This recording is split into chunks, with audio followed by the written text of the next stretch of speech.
샬롬, 유 선생의 구속사 천국 열차, 유도수 목사님의 신구약 성경 파노라마를 낭독하는 시간입니다. 지금은 마태복음 파노라마 19장입니다. 하나님은 할 수 있느니라. 요절은 26절. 예수께서 저희를 보시며 가라사대 사람으로는 할 수 없으되 하나님으로서는 다 할 수 있느니라. 주님은 갈릴리를 떠나 유대 지경으로 접어드셨습니다. 제자들에게 두 번이나 순한 예고를 하신 16장 21절, 17장 23절 주님은 십자가를 담당하시기 위해서 예루살렘으로 올라가시는 것입니다. 본장의 중심점은 사람은 할 수 없으나 하나님은 하실 수 있다는 데 있습니다. 바리새인들은 이혼 문제를 들고 나와 주님을 시험하였으나 둘을 하나로 짝지어 주신 분은 첫째 단원 하나님이 해주신 일이라고 말씀하십니다.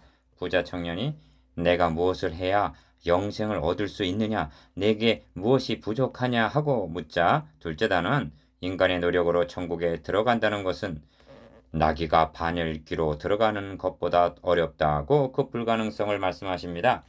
제자들이 심히 놀라 그런 중 누가 구원을 얻을 수 있으리까 하자 하나님은 다 하실 수 있느니라 하십니다. 셋째 단은 그렇습니다. 구속의 역사는 사람이 할 수 없는 것을 하나님이 해주신 은혜인 것입니다. 이를 세 단원으로 나누어 상고하겠습니다. 첫째 단원 1절에서 15절 결혼의 구속사적 의미, 둘째 단원 16절에서 22절 그리고 와서 나를 조치라, 셋째 단원 23절에서 30절 누가 구원을 얻으리까, 첫째 단원 1절에서 12절 결혼의 구속사적 의미, 바리새인들이 예수께 나와 그를 시험하여 가로되 사람이 아무 연고를 물론하고 그 아내를 내어버리는 것이 옳으니까, 3절 1. 어찌하여 이혼 문제를 들어 주님을 시험했을까 하는 물음이 제기될 법합니다. 보다 더 이 기사를 기록해 하신 의도가 무엇일까 하고 물어야만 하는 것입니다. 왜냐하면 이혼 문제가 주님의 대속과 무관하지 않기 때문입니다. 비약이라 말할 뿐이 있을 것입니다만 아담의 후손들은 하나님께 이혼당한 자들이라고 말할 수가 있습니다. 그런데 하나님의 만극하신 사랑은 우리를 화목시켜 주시기 위해서 자기 아들로 대신값을 지불케 하시려는 것입니다. 호세아 선지자가 음란한 아내 고멜을 값을 지불하고 사오듯 말입니다. 호세아 3장 1절에서 3절 2. 바리새인들은 그 아내를 내어버리는 것이 옳으니까 하고 이혼에 관해 물었습니다. 이에 대한 바른 답을 얻기 위해서는 먼저 생각해야 할 점이 있습니다. 그것이 무엇인가? 사람을 지으시니가 본래 저희를 남자와 여자로 만드시고 말씀하시기를 이러므로 사람이 그 부모를 떠나서 아내와 합하여 그들이 한 몸이 될지니라 하신 것을 읽지 못하였느냐 하신 5절 결혼에 관해서입니다. 주님의 말씀은 기어 사람을 지으시고 니은 둘이 한 몸이 될지니라 하고 짝을 지어주신 이는 디귿 하나님이시라고 말씀하십니다. 하나님께서 이렇게 하실 때에는 목적하신 바가 있으시기 때문이라는 것입니다. 그렇다면 이혼보다 먼저 결혼의 의미를 생각하는 것이 빠른 순서입니다. 그런즉 이제 둘이 아니요 한 몸이니 그러므로 하나님이 짝지어 주신 것을 사람이 나누지 못할지니라 하십니다. 6절 3. 그런데 현실은 하나님이 짝지어 주신 것을 사람이 나누고 있다는 데 문제가 있는 것입니다. 언제부터 이런 일이 벌어졌는가? 사람과 사람 사이의 이혼이 먼저가 아니었습니다. 하나님과 인간 사이가 갈라서게 된 단절이 먼저임을 인식해야만 합니다. 하나님과의 관계가 잘못되었을 때 이웃과의 관계도 어긋나기 시작했다는 말씀입니다. 또한 결혼이 먼저가 아니라 하나님의 형상대로 인간을 지으신 창조가 먼저입니다. 교훈적인 입장은 결혼, 이혼을 독립적인 문제로 다룹니다. 그러나 구속사의 관점은 먼저 그의 나라와 그의 의, 즉 하나님의 나라 건설이라는 대주제 안에서 그 의미와 해답을 구하고 있는 것입니다. 유의할 점은 주님은 지금 언약의 백성들에게 말씀하시는 것이고 저도 지금 불신자들에게 사회의 윤리를 말하고 있는 것이 아니라는 점입니다. 4. 그러므로 이를 구속사라는 관점에서 보아야만 하나님의 원대하신 계획과 목적을 알 수가 있는 것입니다. 창세기 2장을 주의 깊게 관찰해 보시기 바랍니다. 거기에는 두 관계성이 등장합니다. 기억, 하나님과 아담, 니은 아담과 하와의 관계입니다. 하나님은 아담과 하와의 관계를 예표로 하여 하나님과 인간의 관계성을 계시해 주심을 깨달을 수가 있습니다. 이는 너를 지으신 자는 너의 남편이시라고 말씀하십니다. 이사야 54장 5절. 이는 한마디로 사랑의 관계입니다. 그렇습니다. 금단의 과실은 하나님만을 사랑하겠다는 결혼 서약과 같은 기능으로 주어진 것입니다. 그러므로 하나님과 인간의 관계와 남편과 아내의 관계는 하나님이 짝지어 주신 것입니다. 이를 사람이 나눌 수가 없다는 말씀입니다. 여짜오되 그러하면 어찌하여 모세는 이혼 증서를 주어서 내어 버리라 명하셨나이까 하고 짓자 묻습니다. 7절. 저들은 이혼은 불가하다는 답변이 나올 것을 예상했던 것입니다. 그래서 올무에 걸린 줄로 여기고 모세를 들어서 반격을 했던 것입니다. 저들이 들고 나온 것은 신명기 24장 1절인데 그를 기뻐하지 아니하거든 이혼 증서를 써서 그 손에 주고 그를 자기 집에서 내어 보낼 것이요 한 말씀입니다.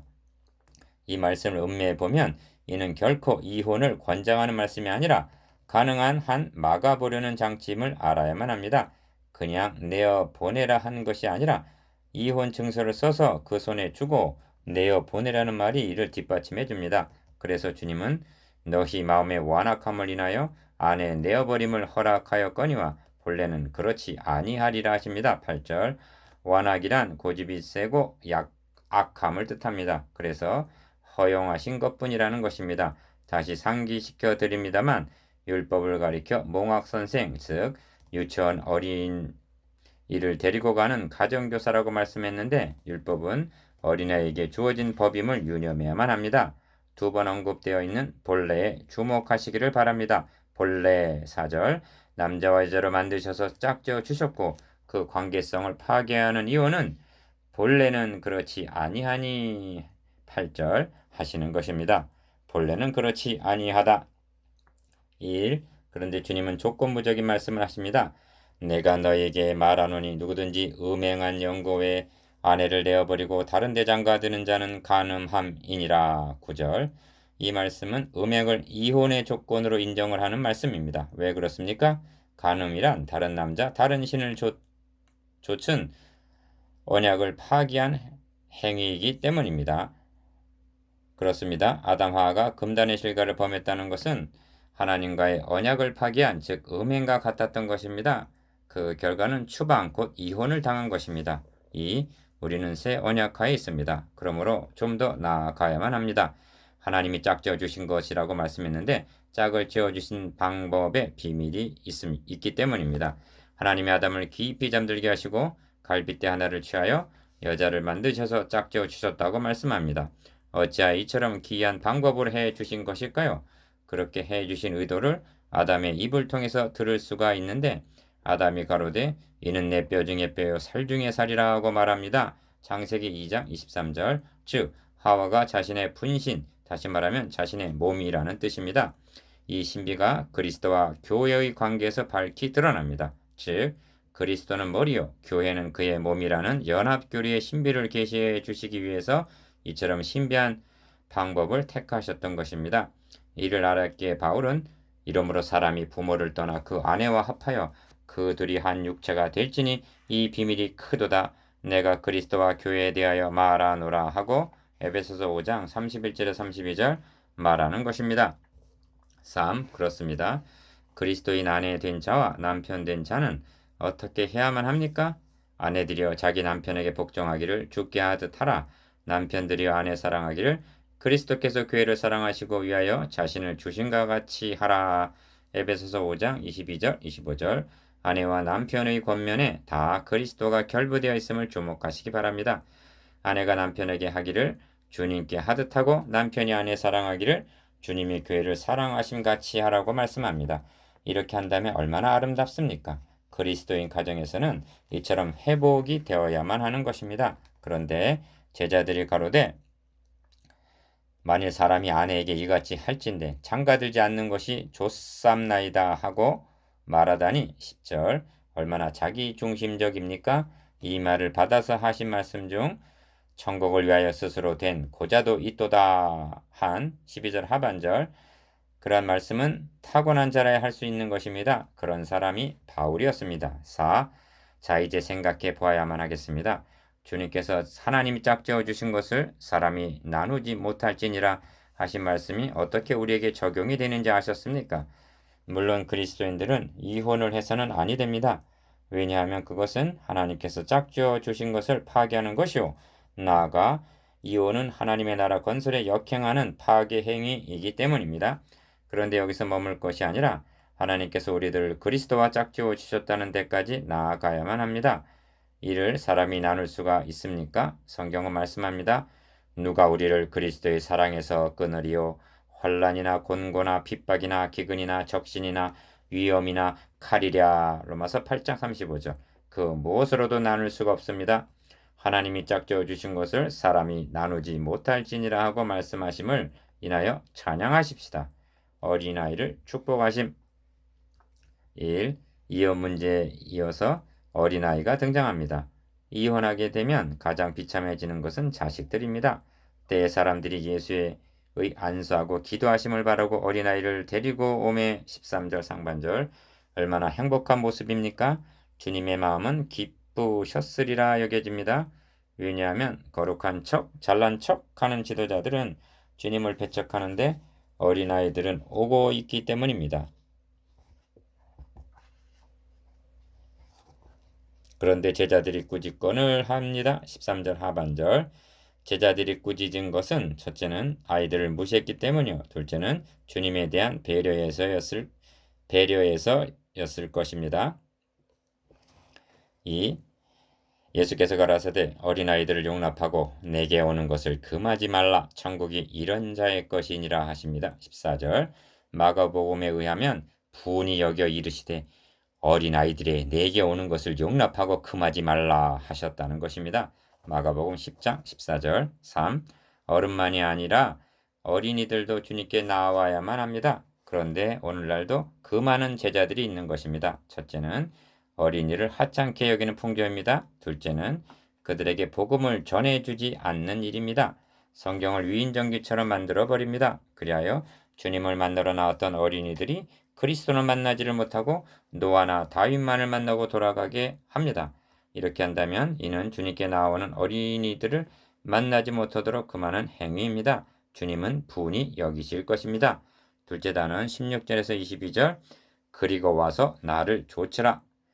어떤 사람이 주께 와서 가로되 선생님이여 내가 무슨 선한 일을 하여야 영생을 얻으리이까. 16절. 1. 본단원의 중심점은 내가 무슨 선한 일을 하여 영생을 얻으리이까 하고 묻는 부자 청년에게 너의 소유를 팔아 가난한 자에게 주고 와서 나를 조치라 하고 말씀하신 데 있습니다. 청년은 무슨 선한 일을 하여야 라고 물었는데 주님은 나를 조치라 하시는 것입니다. 청년의 구원관은 곧 유대인의 구원관을 대변해 주고 있습니다. 바울도 전에는 율법의 의로는 흠이 없는 자로 자부했던 사람입니다. 본문에서 베드로까지도 우리가 모든 것을 버리고 주를 쫓아 싸우니 그런지 우리가 무엇을 얻으리이까 하고 27절 무엇을 행했다는 것을 내세우고 있는 것을 보게 됩니다. 그리고 이와 같은 구원관은 현대교회에 있어서도 끈질기게 뿌리를 뻗고 있는 것입니다. 이 예수께서 가라사대 어찌하여 선한 일을 내게 묻느냐 선한 이는 오직 한 분이시니라 하심은 17절 나는 선하지 않다는 그런 뜻이 아닙니다.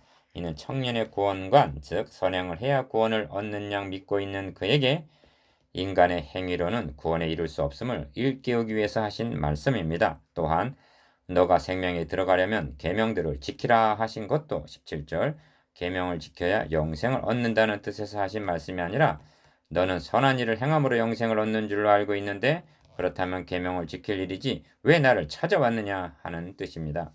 3. 가로되 어느 계명이오니까 주님이 말씀하신 것은 두 번째 돌비 즉 살인, 간음, 도둑질, 거짓 증거, 부모 공경 등 너의 이웃을 너의 몸과 같이 사랑하라 하신 계명입니다. 18절 청년은 좀 실망했을 것으로 여겨집니다. 왜냐하면 그는 신통한 것을 기대했는데 이는 어려서부터 다 지킨 것이 아닌가. 마가복음 10장 20절 그래서 이 모든 것은 내가 지켜 싸우니 아직도 무엇이 부족하니까 하고 물었던 것입니다. 20절 4. 그렇다면 주님은 어찌하여 첫째 돌비 즉 하나님에 대한 계명을 말씀하시지 않고 이웃과의 관계를 말씀하시는가? 지금 주님은 청년에게 행위구원의 불가능성을 일깨워 주시려는 것입니다. 어떤 의미에서는 하나님을 사랑한다는 것은 말로만도 가능한 것입니다. 그래서 사람들은 하나님 사랑합니다, 하나님께 영광을 돌립니다 하고 입술에 발린 말을 하는 것입니다. 그러나 너의 이웃을 너의 몸과 같이 사랑하라 하심은 말로만 되는 것은 아닙니다. 왜냐하면 누가 이 세상 재물을 가지고 형제의 궁핍함을 보고도 도와줄 마음을 막으면 하나님의 사랑이 어찌 그 속에 거할까 보냐. 자녀들아, 우리가 말과 혀로만 사랑하지 말고 오직 행함과 진실함으로 하자 하고 말씀하시기 때문입니다. 요한일서 3장 17절에서 18절.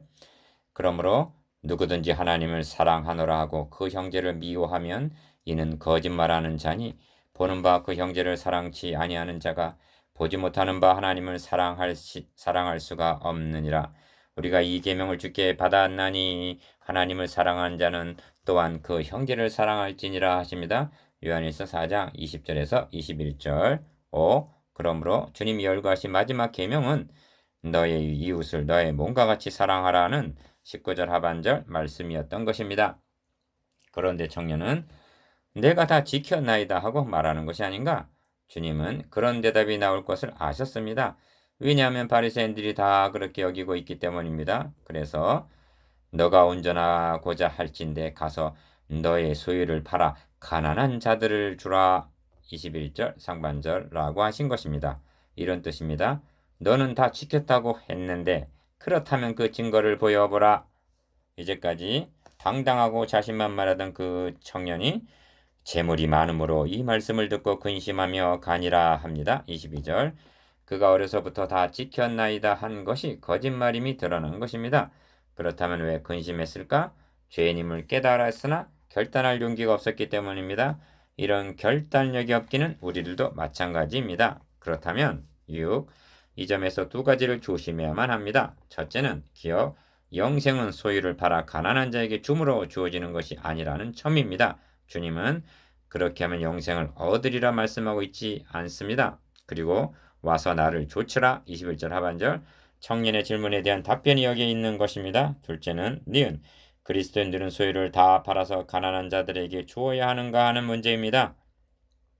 이는 윤리적인 문제입니다. 그런데 본문의 주제는 내가 무슨 선한 일을 하여야 영생을 얻으리까 한 영생 구원이라는 신학적인 문제입니다. 그러므로 소유를 관리하는 청지기 직분에 관해서는 다른 본문에서 다루어야만 구원관과의 혼동을 피할 수가 있어서 안전하다는 점입니다. 셋째 단은 23절에서 30절. 누가 구원을 얻을 수 있으리까? 예수께서 제자들에게 이르시되 내가 진실로 너에게 이르노니 부자는 천국에 들어가기가 어려우니라. 23절. 1. 청년이 근심하며 가고 난 후에 제자들에게 하신 말씀입니다. 제자들은 다시 한 번 뒤통수를 맞은 기분이었을 것입니다. 왜냐하면 유대인들은 물질을 하나님의 축복으로 여기고 있었기 때문입니다. 제자들의 마음을 아신 양 주님은 재차 다시 너에게 말하노니 약대가 반일기로 들어가는 것이 부자가 하나님의 나라에 들어가는 것보다 쉬우니라 하십니다. 24절. 2.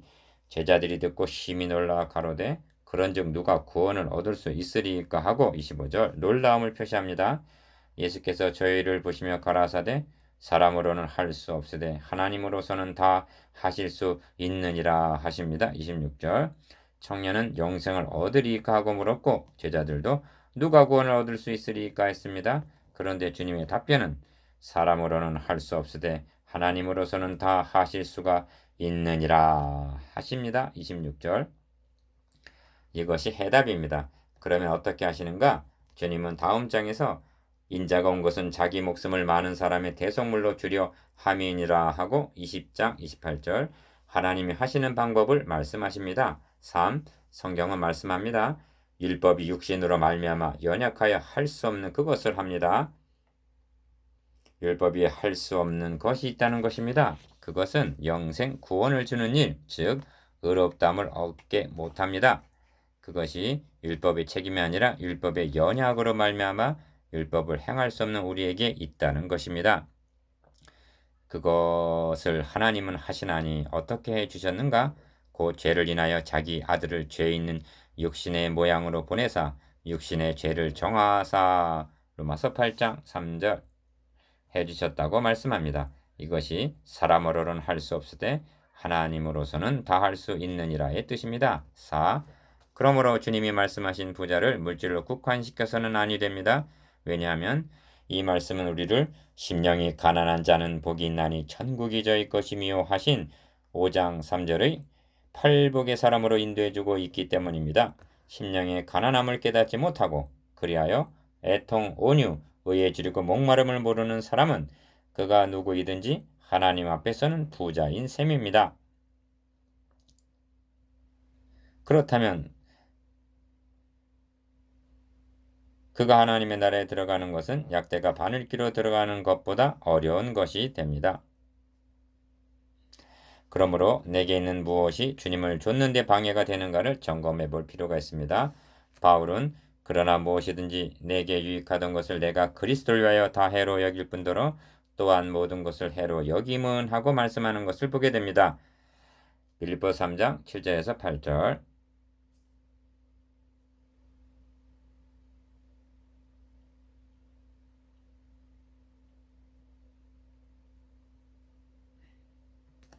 전에 자랑하던 할례, 바리새인 등이 주님을 좇는 길에 도리어 방해가 됨을 깨달았다는 말씀입니다. 물질, 지식, 학위, 가문 등이 심령의 가난함을 깨닫는 데 걸림돌이 될 수도 있습니다. 5. 이에 베드로가 대답하여 가로되 베드로는 이때다 싶었던 것으로 여겨집니다. 보소서 우리가 모든 것을 버리고 주를 쫓아싸우니 그런즉 우리가 무엇을 얻으리까 하고 묻습니다. 27절. 베드로의 질문은 성숙한 자의 질문이라 할 수는 없습니다. 그런데 제자들이 배와 그물과 부친을 버려두고 예수를 좇으니라 한 그것도 4장 19절 22절 아무나 할 수 있는 일은 아니었던 것입니다. 더욱이나 지금까지 주님과 고락을 같이 한 자들이 아닌가? 그래서였을까요?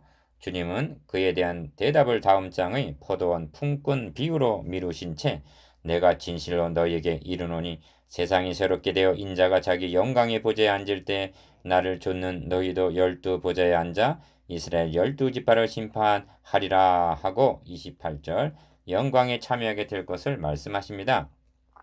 이후 또 내 이름을 위하여 집이나 형제나 자매나 부모나 자식이나 전토를 벌인 자마다 여러 배를 받고 또 영생을 상속하리라 하고 29절 보상이 주어질 것도 말씀하십니다. 어부 신분이었던 자들이 왕같은 제사장이 되어 보좌에 앉아 심판하는 권세를 받게 된다니 그리고 영생을 상속하게 된다니 이를 알았기에 바울은 또한 모든 것을 해로 여김은 내 주 그리스도 예수를 아는 지식이 가장 고상함을 인하함이라 내가 그를 위하여 모든 것을 잃어버리고 배설물로 여김은 그리스도를 얻고 그 안에서 발견되려 함이니 하고 빌립보서 3장 8절에서 9절 말씀했던 것입니다. 만일 제자들이 배와 그물을 버리고 주를 따르지 않았다면 이런 축복이 주어졌겠는가? 그런데 부자 청년은 근심하며 가니라 합니다. 7. 그러나 먼저 된 자로서 나중되고 나중된 자로서 먼저 될 자가 많으니라. 30절 라고 말씀하시므로 이 문단을 마치고 있음을 유념해야만 합니다.